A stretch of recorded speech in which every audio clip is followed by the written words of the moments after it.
मेरे माँ-बाप बचपन में ही गुज़र गए थे। मुझे मेरे बड़े पापा ने पाल-पोस कर बड़ा किया था। मैं एक दिन खामोश कमरे में पड़ी थी। मेरी मिजाज पूरी तरह ख़राब हो चुका था। इतने में बड़े पापा कमरे में आए और कहने लगे, "पीहू, क्यों छोटी-छोटी बातों पर अपना दिमाग ख़राब कर लेती हो? शादी ही तो करनी है, ऐसी कौन-सी मुश्किल बात है?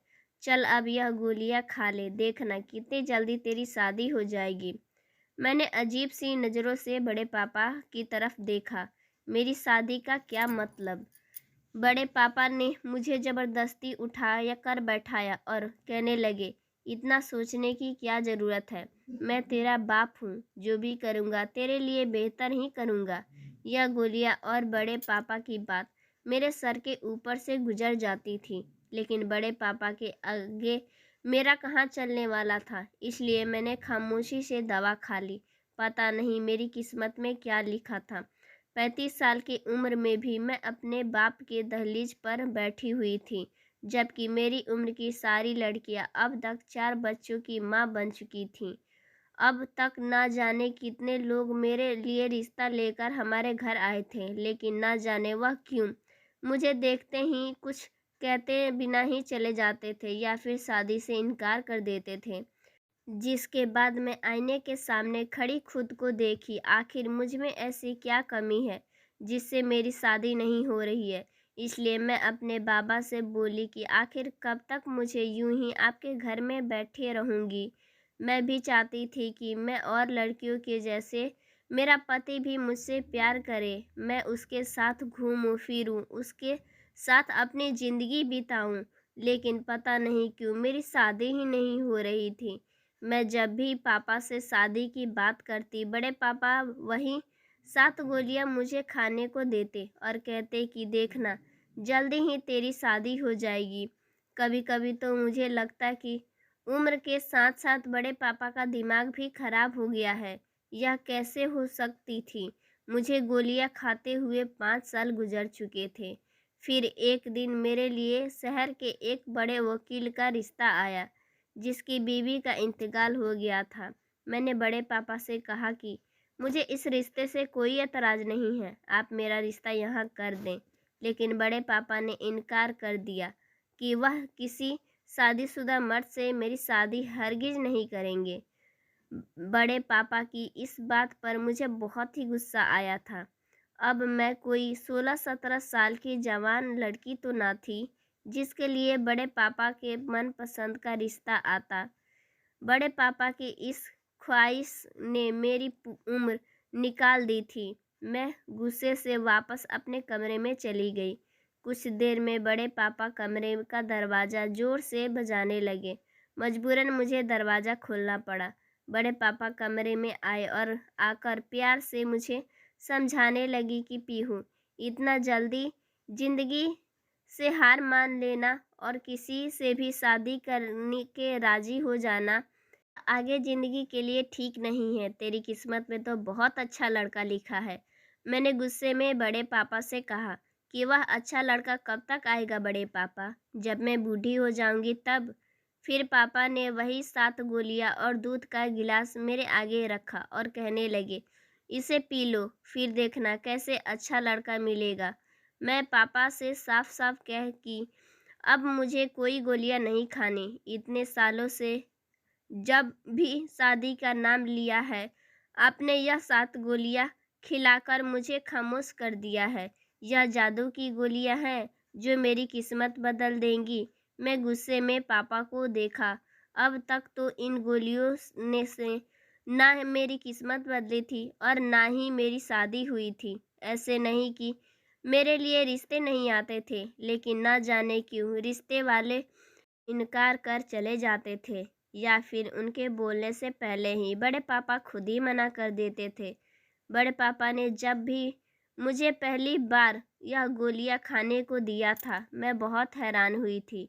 लेकिन फिर भी बड़े पापा ने मुझे बताया कि इस गोलियों से मेरी खूबसूरती बढ़ जाएगी और दूध से साफ मेरा रंगत हो जाएगा। लेकिन गोलियां खाकर थोड़ी देर में ही मुझे नींद आ जाती थी।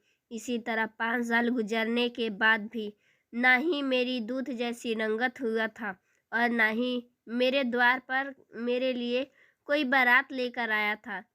मेरी उम्र तकरीबन 37 साल की हो चुकी थी और एक लड़की के लिए इतना ज़्यादा उम्र में रिश्ता आना बहुत ही मुश्किल था। मैंने बड़े पापा से कहा कि अगर मेरी शादी इस बार नहीं हुई तो मैं अपनी जान दे दूँगी।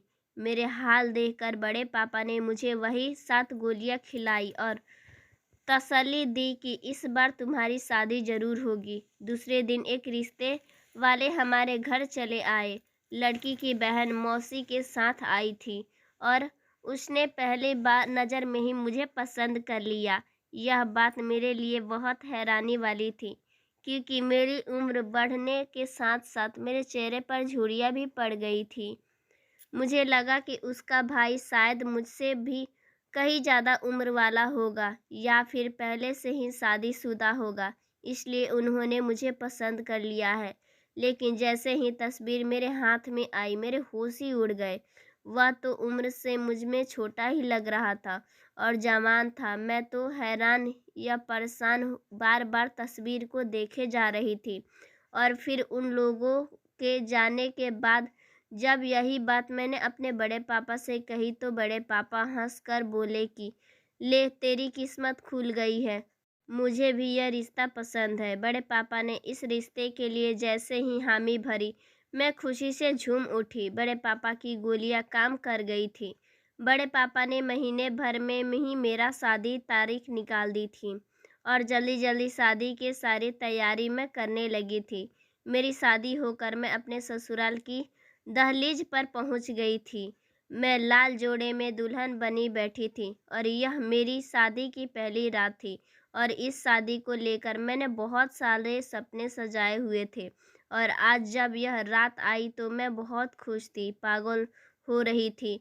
मैं बार बार खुद को आईने में देख रही थी। दिल में ही बहुत सारा सवाल उठने लगा था कि मैं कहीं ज़्यादा उम्र की तो नहीं लग रही। कहीं ऐसा ना हो कि शादी की पहली रात ही मेरे पति के दिल में मैं न जगह बना पाऊँ, वह मुझे बूढ़ी ना समझ बैठे। जैसे मुझे दरवाजे पर आहट एहसास हुआ तो मैं फ़ौरन घूंघट डालकर बिस्तर पर बैठ गई। मेरे पति पास आकर बैठ गए, पर ना ही उन्होंने मेरा घूंघट उठाया और ना ही मुझसे कुछ बात की। मुझे अजीब सी घबराहट हुई तो मैं खुद ही अपना घूंघट उठा लिया। मेरा सारा वजूद ठंडा पड़ गया था। मुझे एहसास हो गया था कि उन्होंने मुझे से ज़बरदस्ती शादी की है। मैंने फ़ौरन ही रोहन का हाथ थामा और उन्हें यकीन दिलाना चाहा कि मैं सारी ज़िंदगी आपके वफ़ादार रहूँगी और उनकी आपकी खुददारी करूँगी। वह मुझे एक मौका तो दे। मेरी बात सुनकर रोहन अजीब अंदाज में हंस पड़े और कहने लगे, तुम्हें मौका देने की क्या ज़रूरत है? तुम तो पहले से ही एक तजुर्बा औरत हो। की बात सुनकर मैं शर्मिंदा हो गई। मुझे लगा कि मैं 5 साल इनसे बड़ी हूँ, इसलिए कहा होगा, लेकिन बात तो कुछ और ही थी। रोहा ने अपना मोबाइल फ़ोन निकाला और स्क्रीन पर कुछ बटन दबाने के बाद जैसे ही अपना फ़ोन मेरे सामने रखा, मेरे तो कदमों तले ज़मीन ही निकल गई थी, क्योंकि उनके मोबाइल के फ़ोन के स्क्रीन पर कोई और नहीं बल्कि मैं थी और जो मंजर नज़र आया था उसे देखकर तो मेरे कदमों तले ज़मीन ही निकल गई थी। मेरे ऐसी तस्वीर रोहन के मोबाइल में किसने भेजी थी? मैं समझ नहीं पा रही थी। मैं हैरान और आंसू भरी नज़रों से रोहन की तरफ देखा और पूछा कि यह क्या है? तो वह नफ़रत से बोले कि यह तो तुम ही बताओ। तुम्हारी ऐसी तस्वीर मेरे पास मौजूद है और तुम मुझसे पूछ रही हो कि यह क्या है? तुम्हारी कैसी तस्वीर है ये? तुम्हें क्या नज़र आ रहा है? यह तस्वीर खुद बता रही है कि तुम तो पहले से ही रोहन ने नज़र से अपना मुंह फेर लिया था। अगर मैं शादी से पहले यह तस्वीर देखा होता तो मैं तुमसे कभी शादी करने का नहीं सोचता। मैंने तो सोचा था कि तुम एक कुंवारी लड़की हो मैं और सीधी सादी औरत हो, लेकिन मुझे क्या मालूम था कि मुझे शादी की रात ही तुम्हारी ऐसी तस्वीर देखने को मिलेगी, जिसे देखकर मेरे सर पर आसमान गिर पड़ेगा। इस तस्वीर को देखकर मुझे पता चला कि तुम क्या हो। मैं खामोशी से उसके चेहरे को देख रही थी। बहुत कुछ कहना चाहती थी, लेकिन जुबान साथ नहीं दे रहे थे। और अब मुझे समझ नहीं आ रहा था कि मेरी ऐसी तस्वीर मेरे पति के पास कहाँ से आई। लेकिन जो भी था, अब सब खत्म हो गया था। मेरी ऐसी तस्वीर देखने के बाद तो रोहन कभी मुझे अपनी ज़िंदगी में रखेगा ही नहीं, और इस बात से मेरी जान निकल गई थी। पहले ही रात मेरा सब कुछ मिट गया था। मेरी आंखों से आंसू बह रहे थे। मेरे सर पर सातों आसमान गिर पड़ा था, क्योंकि मेरे पति बोले, तुम तो मक्कार और पता नहीं किस किस के साथ। इतनी बात सुनकर मैंने दोनों हाथों से अपने कानों पे हाथ रख दिया। उनकी यह बात मेरी रूह को छन्नी कर रहे थे। मैं लड़खड़ाकर लहजे में मेरे पति को बताना चाहा कि यह तस्वीर मेरी नहीं है और नहीं मुझे इसके बारे में कुछ पता है। मगर मेरी बात सुनकर मेरे पति ने मुझे बहुत नफरत से देखा और कहने लगी कि तुम बड़ी तेज हो, झूठ पे झूठ कहे जा रही हो। गौर से देखो, यह तुम्हारा ही कमरा है और तुम्हारा ही बिस्तर है। और मैंने गौर से देखा तो वाकई में मेरा कमरा था। दीवार का वही नीला रंग मेरे बर्बादी का दास्तान सुना रहा था। मुझे खुद मालूम नहीं था कि मेरी ऐसी तस्वीर कैसे, पर मेरे पति मेरी बात पर विश्वास करने को तैयार नहीं थे। बहुत इंतजार और मुद्दों के बाद तो मेरी शादी हुई थी, और शादी की पहली ही रात मैं बर्बाद हो गई थी। मेरे पति ने कहा कि मैं एक रात उनके घर गुजार सकती हूँ, लेकिन अगली सुबह ही वह मुझे तलाक दे देंगे। पति की इस बात ने मेरे रूह को हिला दिया था। मैं वापस अपने घर नहीं जाना चाहती थी। मैं अपने पति के कदमों में बैठी थी और हाथ जोड़कर मिन्नतें कर रही थी कि मेरी तस्वीर यह नहीं है। मैंने कभी ऐसी तस्वीर नहीं बनवाई है, और ना ही मैं कोई घटिया लड़की हूँ। मैं तो इज्जत से आपसे शादी की हूँ और आपके साथ ज़िंदगी गुजारना चाहती हूँ। लेकिन मेरे पति पर मेरी किसी भी बात का कोई असर नहीं हो रहा था। सुबह के वक्त जब उनकी बहन कमरे में आई तो मैं सारी बात उन्हें बताई। उनकी बहन ने कहा कि जल्दीबाजी में कोई गलत फैसला करने की ज़रूरत नहीं है। सच का पता लगाना चाहिए। कहीं ऐसा ना हो कि गुस्से में आकर तुम एक मजबूर के साथ नाइंसाफ़ी कर बैठो। वह बहुत नरमी से मुझसे पूछने लगी कि यह कैसे मुमकिन है? किसी ने तुम्हारी तस्वीर ली भी है और तुम्हें पता ही नहीं चला है? क्या तुम नींद की गोलियां लेते हो? मैंने दीदी को बताया कि ऐसी तो कोई बात नहीं है, लेकिन जब भी बड़े पापा मुझे वह गोलियां देते थे, खाते ही मुझे नींद आ जाती थी। मेरी बात सुनकर वह हैरान होकर बोली, तुम्हारे पापा तुम्हें कैसी गोलियां खाने को देते थे? और फिर मैंने उन्हें बताया कि वह मुझे शादी के लिए 7 गोलियां खाने को देते थे। यह बात सुनकर दोनों चौंक गए। तस्वीर तुम्हारी मर्जी से नहीं बनाई है, हम अभी सच का पता लगा लेते हैं। मेरे पति ने पहले तो इस बात को मालूम किया कि वह तस्वीर कहाँ से आई है, और फिर उन्हें पता चल गया कि यह तस्वीर किसी और ने नहीं बल्कि बड़े पापा ने भेजी है। और तस्वीर में मैं अपने कमरे में बिस्तर पर मौजूद थी, और मेरे साथ कोई मर्द भी था जिसका चेहरा तस्वीर में नहीं था। मैं बिस्तर पर जिस हालत में पड़ी थी वह देखकर तो मैं शर्मिंदगी से जमीन में गिर गई थी। और फिर जब मेरे पति को पता चला कि तस्वीर मेरे बड़े पापा ने भेजी है, तो उन्हें मेरे बड़े पापा को बुलाया और कहा कि मैं किसी भी कीमत पर उनको सभी सच बता दूं, नहीं तो वह मुझे जान से मार देंगे। मेरे बड़े पापा ने नज़रों से मुझे देखा। मेरे तरफ देखने के बाद कहने लगे कि मैं पीहू की शादी नहीं करना चाहता था।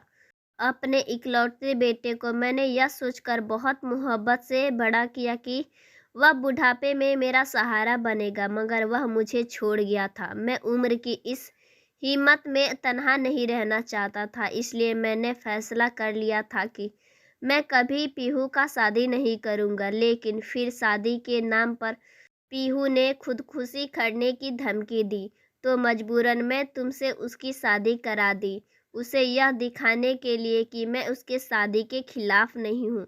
मगर सच तो यह था कि मैं कभी चाहता ही नहीं था कि उसकी शादी हो, इसलिए ऐसी तस्वीर खींची और तुम्हें भेज दी। इस तस्वीर में सालू के साथ कोई और नहीं बल्कि मैं ही हूँ।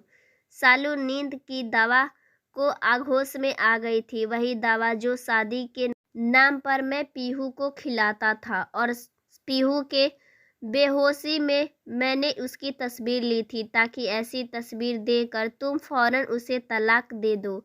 लेकिन जब रात भर इंतजार के बाद पीहू घर न लौटी तो मैं जान गया कि तुम कोई आम मर्दों जैसे नहीं हो। अपने बड़े पापा की बात सुनकर मेरे होश उड़ गए थे। मेरे बड़े पापा ने सिर्फ अपने बुढ़ापे की तन्हाई से बचने के लिए मेरी शादी न करने का फैसला लिया था। मेरे पति ने मुझे गले से लगा लिया था और मुझसे माफ़ी भी मांग रहे थे, क्योंकि एक तस्वीर के पीछे उन्होंने मेरे बारे में बहुत गलत सोचा था। मैंने बड़े पापा को माफ़ कर दिया था क्योंकि वह जैसे भी थे मेरे बड़े पापा थे और उन्होंने जो भी किया था उन्होंने अपने बुढ़ापे के सहारा के लिए किया था। सो फ्रेंड्स, स्टोरी अच्छी लगी हो तो वीडियो को लाइक कर दीजिएगा। चैनल पर नया है, चैनल को सब्सक्राइब कर लीजिएगा।